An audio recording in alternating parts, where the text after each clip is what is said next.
Hello, friends. Welcome back to Malicious Compliance Stories. All right, today's story is for anyone who's ever been blamed for someone else's mess up at work. But before we begin, best way to support our channel is to leave comments, like, and subscribe with the turned-on bell so you don't miss the new video every single day. Here we go. You should have known your shift, even if I wasn't on the schedule? Okay, then. About 15 years ago, when I was in my last year of college, I was working at a pay-by-the-hour daycare. Although this was just a typical college job for me, I still did my best and made sure to show up on time, work the station I was supposed to work, and do my best at whatever task I was supposed to do. Imagine my surprise when I got a call on my day off asking where I was and why I wasn't coming in. Well, I explained to them, it's my day off. I don't work today. That's when I was informed that my name is on the schedule and this would be treated as a no-call, no-show. That means a disciplinary write-up. The rest of the night was spent worrying about not going to work and wondering how I messed up so badly. I come in to work on my next shift where the manager and assistant manager proceed to give me the write-up. They condescendingly show me the schedule like they're going to show me how to read it when I noticed that the person who normally works the shift I missed had their name crossed out and my name put in their place. I pointed this out to them and they explained that on the morning that I missed my afternoon shift, the original person called out and I was slated to replace her. They didn't call me to let me know or I would have happily come in for the extra cash. Naturally, I was a bit hesitant to sign a write-up because they changed my shift and didn't tell me. At this information, the manager simply said, "It's your responsibility to know your work schedule. Even if you change it the day of and don't call me?" I could see the wheels turning in their head when they doubled down and said, "Yes, you are an adult, this is the real world, and you are expected to know when you are scheduled to work. You should have called to double-check your schedule." So, malicious compliance time. There were 3 main shifts at this daycare, morning, afternoon, and evening. I called before every single shift of every single day. I called on days that I was supposed to work and on days that I wasn't. After all, as a responsible adult, it was my responsibility to make sure my schedule didn't change, right? "Hi, this is OP. I'm just calling to double-check if I'm on the schedule for next shift. My copy says insert time I'm supposed to work." It didn't take long, although longer than I thought it should, for them to call me again into the office and tell me they would call me from now on should the schedule change.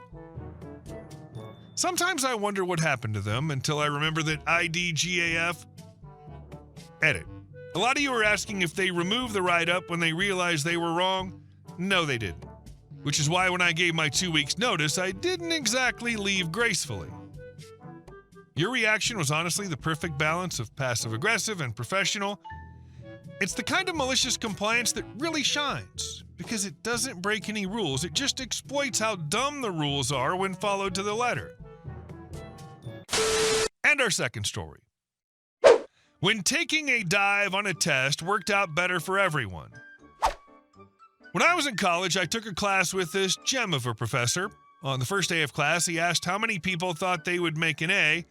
This being a tough engineering school where a C actually was average, something like 5 students out of a class of 60 raised their hands. He then announced that's how many A's he would give out that semester. All of our tests for that class were multiple choice exams we took online. We were allowed to refer to our notes during the test, and we were allowed to study from old tests as long as we didn't refer to the old tests during the exam. Fair enough. I studied for the first test but didn't have access to any old exams, so I did fine but not great. By the time the second exam rolled around, I'd made a friend who was in a fraternity that had multiple copies of old exams from this professor. We and a couple of others took advantage of the rule, allowing us to study from old tests. We quickly discovered that on these 50-question tests, the professor had a repertoire of about 75 questions he pulled from. On the first copy of the test we studied from, we took the time to work through the answers to make sure we understood. By the time we got to the fourth copy, we could answer before we even finished reading the question. Exam time rolls around, and just as with previous years, he pulled from the same pile of questions. I think it took me 12 minutes to answer everything correctly. In hindsight, I probably should have let the clock run for a bit. We had an hour, but I went ahead and submitted it just because I had other things to do. I checked in with the others I studied with the next day, and all of them had gotten 90% plus. Sweet. Definitely using that plan for test 3 in the final. The next day, we all received an email from the professor letting us know we were being reported to the dean for an honor code violation. He claimed he had never had anyone make better than an 80 on one of his tests before, so the fact that we all made 90% plus was clear proof in his mind that we cheated. This being an engineering school, we were all nerds who were pretty scared about receiving such an email, but we agreed the best course of action was to talk to the professor before he went to the dean to tell our side of the story and see if we could sort things out. We reached out to him and he agreed to meet with us after class.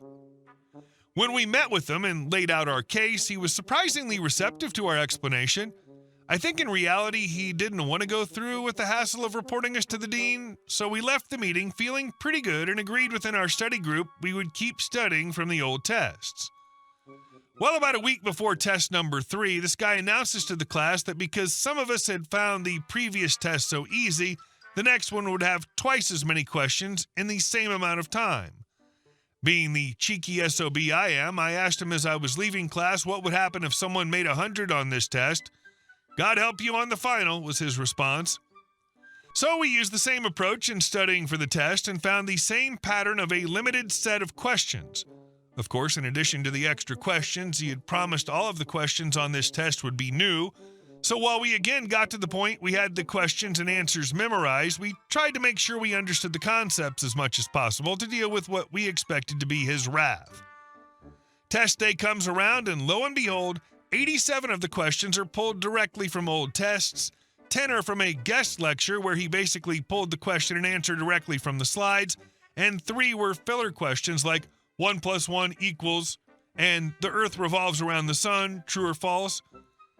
I knew I had everything right. I also knew I didn't want to screw myself and everyone else for the final. I purposely answered the filler questions incorrectly, so if he looked at the results, he would know what I had done. I got my 97. I never heard from the professor about the third test, but I like to think of him rage scrolling through the results. I don't remember details about the final, but I do remember the format being the same as what had been announced at the beginning of the semester. My study group also worked together on a group project, which we also made A's on. So if he really only gave out 5 A's that semester, we received them all. That's just studying with extra steps. Actually, it might just be studying. And our next story. Want to wake me up? I'll wake you up. A few years ago, I used to have the same last 7 digits of a phone number, but different area code as someone in my city who was probably in his college years. I was late 20s, early 30s, and happened to have the same first name as me. I can tell you this led to more than one confused phone call. First few months after I figured out what was going on, it was kind of funny. Then it started to get a little annoying. Calls on weekdays at 3 to 4 a.m. from drunk kids looking for their buddy or something. Sometimes I'd get in arguments with these people trying to tell them they've got the wrong person, only for them to call back a few minutes later, still drunk, still dialing the wrong number. I was able to block some numbers, but I'd then get calls from other numbers and so on. After one particularly nasty call, I decided if they were going to keep waking me up, I'd get even. See, I had to get up at 7 to 8 a.m. for work each day, so when I got woken up or called multiple times by the same person at 3 or 4 or 5 a.m., I took it upon myself to call them in the morning to make sure they got home safe or something like that. Most of the time, they wouldn't pick up on the first call. I mean, I can't blame them, right? They were up just a few hours ago. So I'd go brush my teeth, maybe make breakfast, and I'd call back a few minutes later, long enough to let them doze back off if first call had woken them up and they ignored it. This would rinse and repeat until I got someone on the line. Usually it was an extremely groggy, "Oh God, I'm hurting so bad, hello," or a PO'd guy who the F is this at this hour, that sort of thing.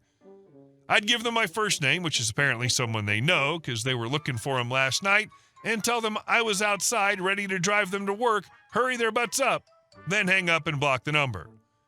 Then I'd go about my day chuckling to myself about that poor person being awoken out of a slumber, only to suddenly think they were late for work and wonder how long it took them to figure out what was going on.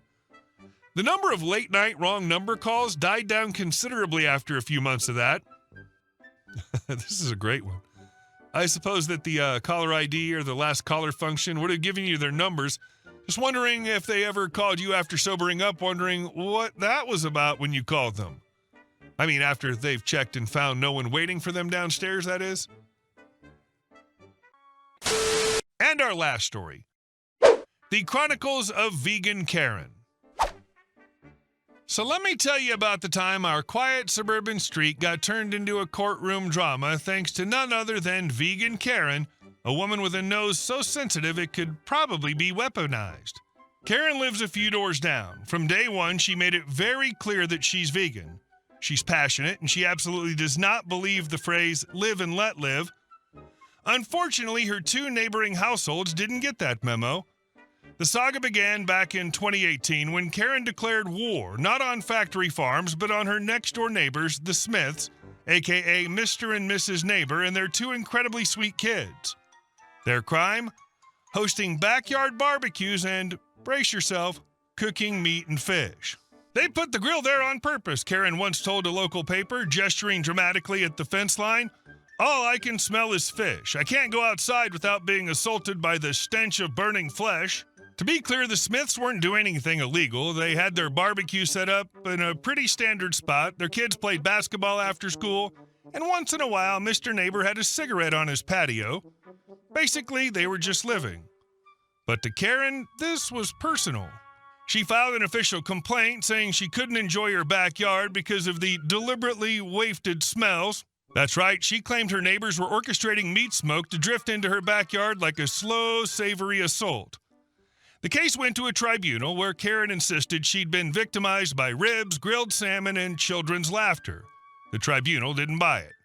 They tossed the case out due to lack of evidence. Turns out deliberate scent warfare is hard to prove. Not one to back down, Karen then took it to the Supreme Court of Western Australia. Her own lawyer called it an extreme option, but Karen, she was just getting started. The Supreme Court also denied her appeal. Still, she vows to fight on. This has been devastating, she told the news, eyes wild with righteous fury. It's been turmoil, unrest. I haven't slept in years. And what was at the heart of this cruel injustice? Kids playing basketball, a dad lighting up a cigarette, and the horror of someone somewhere enjoying a cheeseburger. The most ridiculous part, Mr. Neighbor tried to make peace. He actually moved the barbecue and banned his kids from playing basketball to try and keep Karen calm.